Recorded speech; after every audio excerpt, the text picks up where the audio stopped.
यानी बारूद देता हो, जो अमेरिका यानी फिलिस्तीन की माओ को मारने के लिए इजराइल को बारूद देता हो, और उसका वो मनहूस प्राइम मिनिस्टर और दावे के साथ गुलाम गौस रजा कादरी कहता है कि दुनिया में तब तक अमन नहीं आ सकता जब तक कि अमेरिका कमजोर नहीं हो जाए।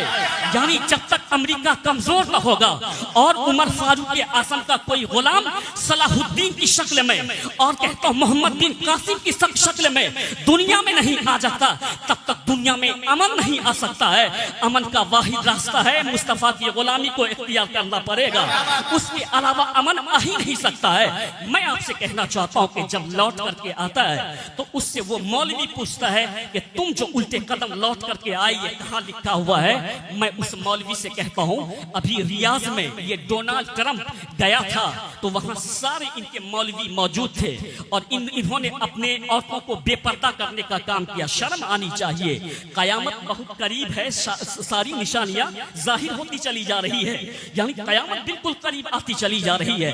ट्रंप के सामने में इसका लाल रुमाल मौलवी जाता था और उनको उनसे हाथ मिलाता था तो उल्टे कदम लौट करके आता था। जो भी ट्रंप से मिलने के लिए जाता तो उल्टे कदम लौट करके आता। तो मैं उन लाल रुमाल मौलवी से पूछना चाहता हूं कि मुस्तफा की बारगाह से उल्टे कदम लौटने पर तुमने मुझसे हवाला मांगा, ट्रंप के पास से उल्टे कदम लौटने पर यह हवाला कहां है? तुम मुझको दिखा दो। ये इस किताब में लिखा हुआ है, तुम मुझको दिखा दो। मैं ये कहना चाहता हूं कि सुन्नी सिर्फ हवाला देना नहीं जानता है, हम हवाला सिर्फ देना नहीं जानते हैं। और याद रखो नौजवानों, इन लाल रुमालियों को हवाले की जरूरत नहीं है, अब सुन्नियों के जूते की जरूरत है इन लाल रुमालियों को। अब हम तुमको हवाला नहीं देंगे, हम तुमको जूता देंगे।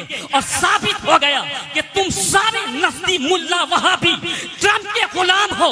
हम आला हज़रत की ज़बानी कहते हैं, उन्हें जाना उन्हें माना, न रखा गैर से काम, लिल्लाहिल हम्द में दुनिया से मुसलमान।